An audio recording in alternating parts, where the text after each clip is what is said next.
Alright, so this is a video that I won't lie to you, I've been kind of putting off this video. However, I have been hinting to it quite consistently in my live streams, in my YouTube videos. I've been saying to everyone, hey, I'm cooking up a video where I'm going to be talking about the Edge of Fate and just giving my honest opinion based on the gameplay that I've seen that people have uploaded to YouTube, and just really give my overall opinion now that I've been able to digest a lot of the content that we've been given and a lot of the content that we've been shown.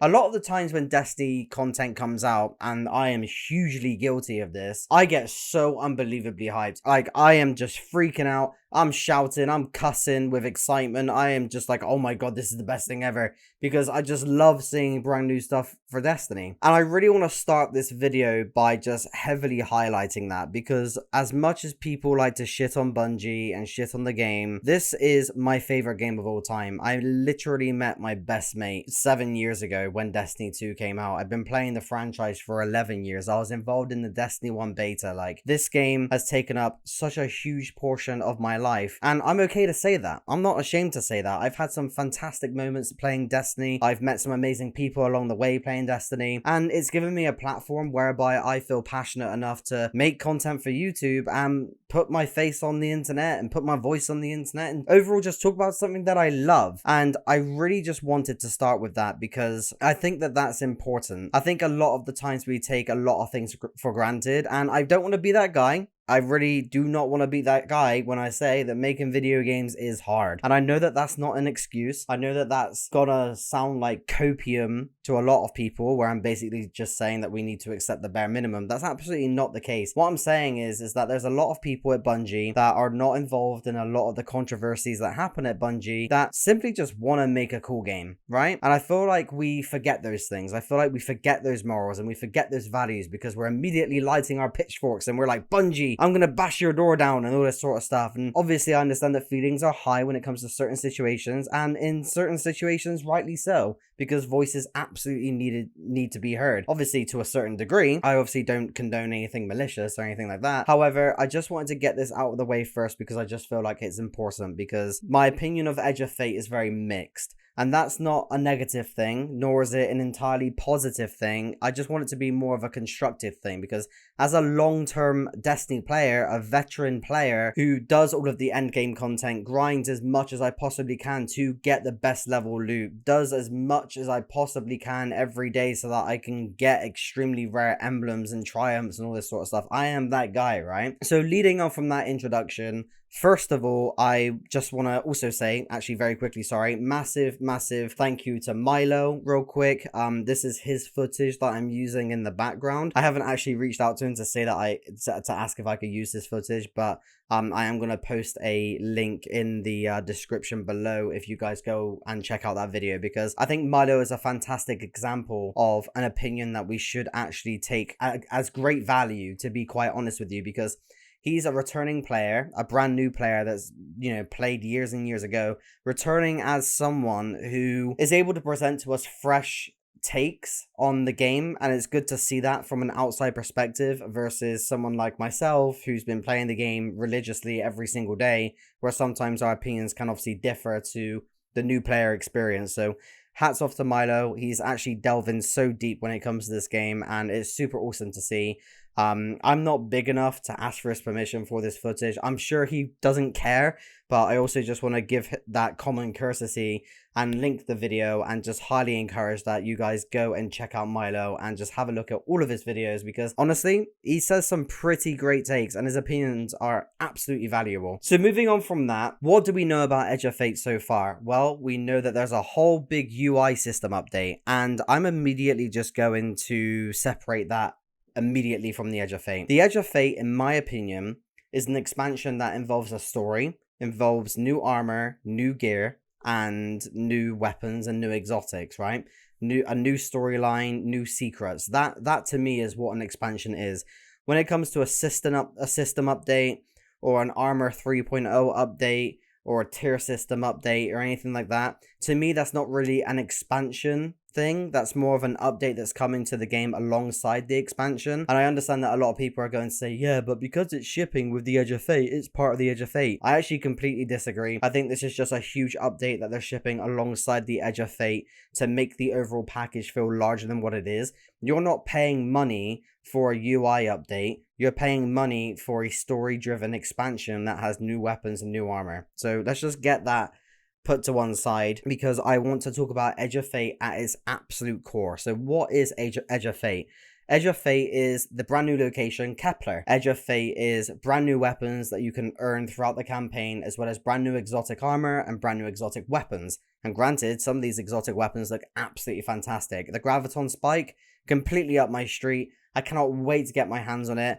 I'm genuinely just so excited for that. The new Warlock exotic is super cool. I'm not really a solar Warlock. For you guys that know me and know my videos, you know that I'm a status Warlock at heart, so I doubt I'll be using that exotic much. But at the end of the day, I just want to get that out of the way, because that is what Edge of Fate is. We want to be introduced to new characters, new storylines, new pieces of lore, and overall just explore the absolute just world that the 9 is, you know what I mean? And, you know, I absolutely love the lore of Destiny, especially if you guys know me, that watch my videos, you know that the lore is something that I know quite a lot about. I'm obviously, you know, not as a high enough level as Bife, however, my knowledge, I would say, is just as much.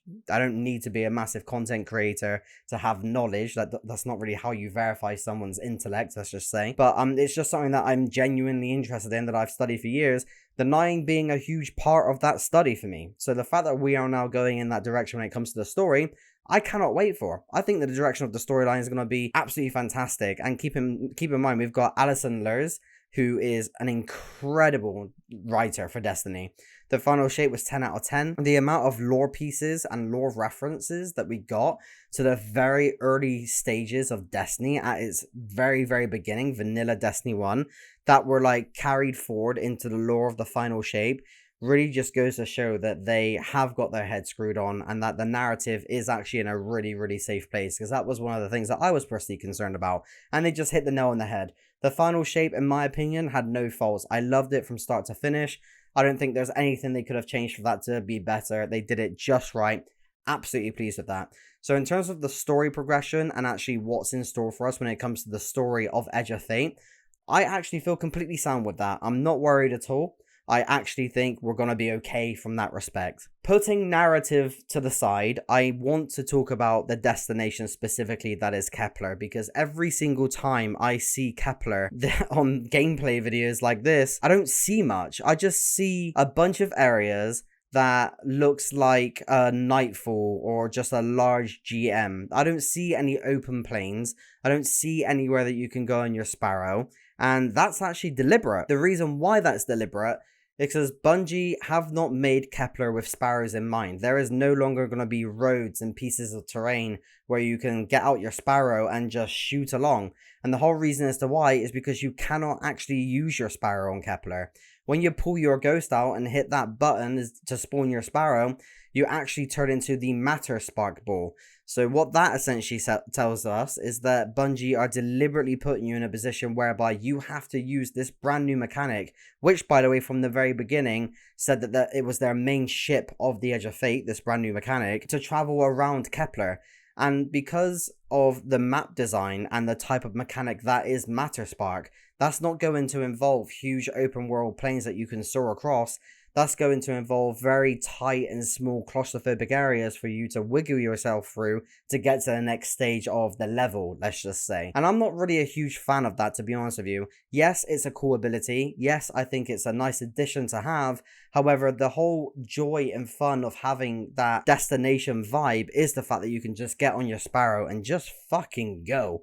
You know what I mean? How amazing is it when you're on Europa and you're on a huge flat ice ground and you're just sailing across with an insane backdrop, or when you're on the Dreaming City, for example, which is one of the most 10 out of 10 beautiful locations we've ever had in Destiny, just period. And you can just get on your Sparrow and again, you can just go, and it just looks so aesthetically pleasing.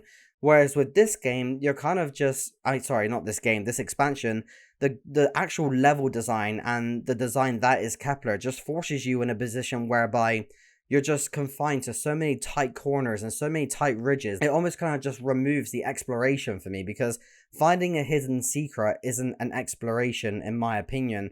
All you're doing is you're just finding something that's cool at the very beginning. Oh my god, I found this thing, yay, that's amazing. But then what is the longevity on that? How is that consistent? And the thing is that it's just not. You're never ever going to be in a position where you say to yourself, oh, this little thing that I found by exploring, I want to go and explore that again. Like, you're just not going to say that.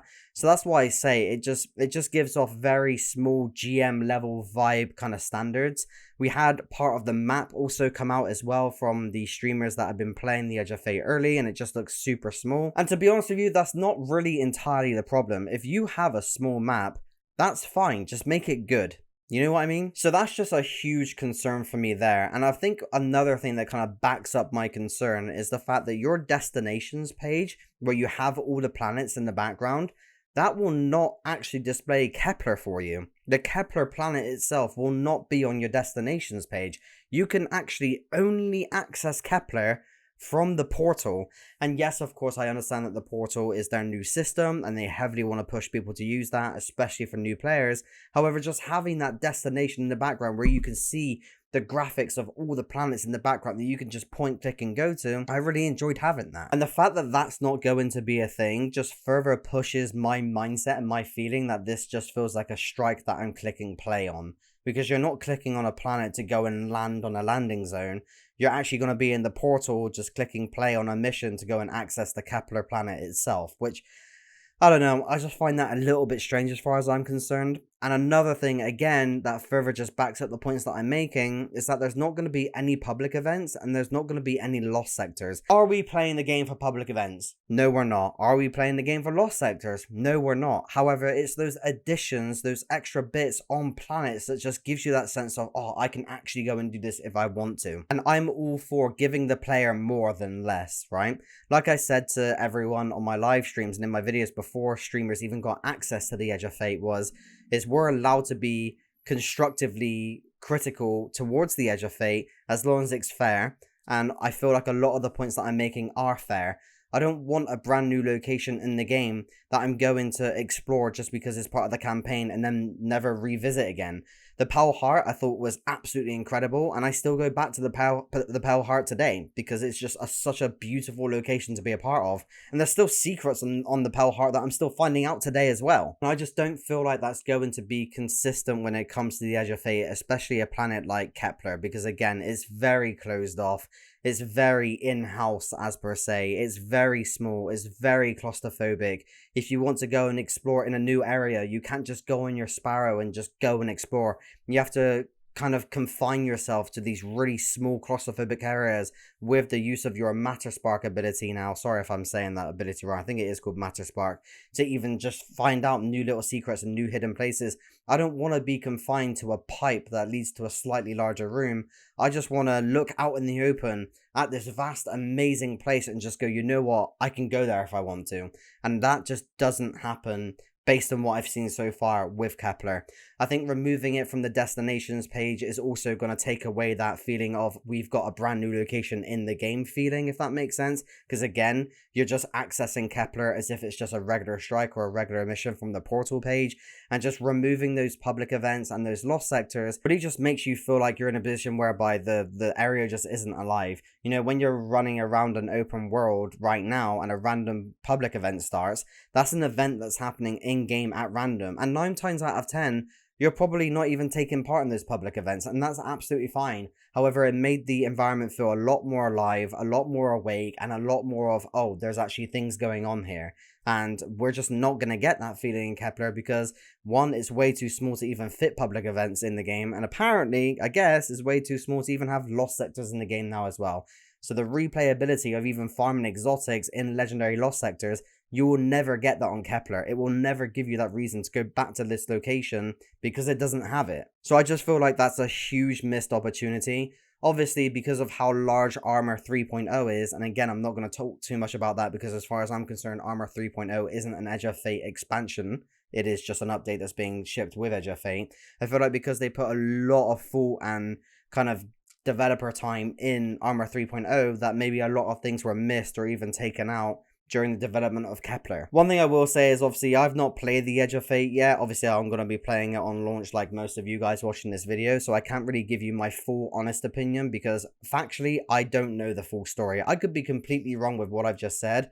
I don't know that yet because I've not played the actual game. I could really just go by on the streamers' feedback that I've actually had a hands-on preview with the game. Secondly, I feel like the engine does actually prevent Bungie from trying new things. I actually do believe that the community actually forces Bungie in a position whereby they can't try new things. We have a very critical fan base when it comes to Destiny. We literally get people that hate Destiny and actually click on videos about Destiny just to hate on Destiny. And believe me, as a content creator, I see that pretty much every single video. Haters of Destiny love to click on Destiny videos to hate on Destiny. So that just generically exists. Obviously, those opinions don't really matter to me because they're just very opinionative and just not constructive whatsoever. However, where I'm going with this is the fact that I think that puts Bungie in a position whereby they feel like they can't make kind of these leaps of faith when it comes to, you know, trying new things and going off in a different direction because I guess they're worried about the reception because, again, we've got a very critical fan base that actually play this game. And I feel like sometimes just having that feeling in the back of your mind where you're like, I don't really want to steer away and try something new with this because of the reception might actually harm you in the long run because at that point you're really just, again, I'm going to use the word confining because that's what it is. You're just confining yourself to just being limited on so many little bits and pieces that you can actually do in your game. And I do feel like that's going to show a little bit. Things like a brand new engine or even just updating the Tiger engine that Bungie uses. For you guys that have actually seen the gameplay of Edge of Fate and have seen the cutscene that has Ikora and Lodi and then the, you know, the Ionians in the area that you see them all kind of chatting. The actual render resolution of all of those cutscenes just looks so like motion blurry and so flat and so opaque because the engine is just so outdated. And Destiny 3 is not the answer for this, by the way. Just Bungie announcing right now, we're going to make a Destiny 3 doesn't mean the engine just suddenly is going to fix itself. What we need to do is actually have a complete engine overhaul and just give it a dramatic update. And if that means you have to tweak a few things here and there, tweak them, because right now the game just isn't able to handle, I think, even just the aspirations of where Bungie wants to go with Destiny. And yeah, I don't know, I think that just means that a few things do fall flat. And again, I don't want to be overall critical because I am excited for the Edge of Fate. The exotics that we're getting in both armor and weapons I think look absolutely incredible. The exotic that Milo was using in this Graviton Spike, I think it has such a unique trait, and I am really excited to try that out. And I don't really want to completely shit on Matter Spark either. Again, I'm very sorry if I'm getting that name right. I think it's called Matter Spark, because actually having that ability available to go and find little secret hidden areas is cool. However, you shouldn't limit the player's exploration to have those things. We should be able to get on our Sparrow. We should be able to just go off in any direction that we want and explore the map of Kepler.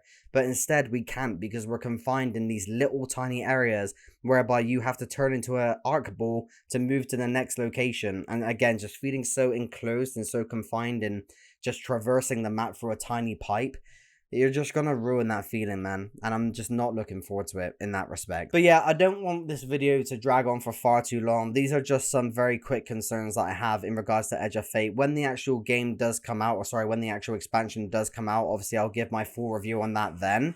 However, I just want to say this now because I'm not saying that it's going to be terrible. I'm not saying that it's going to be the worst thing ever. All I'm saying right now is so far what I'm seeing does look very mid.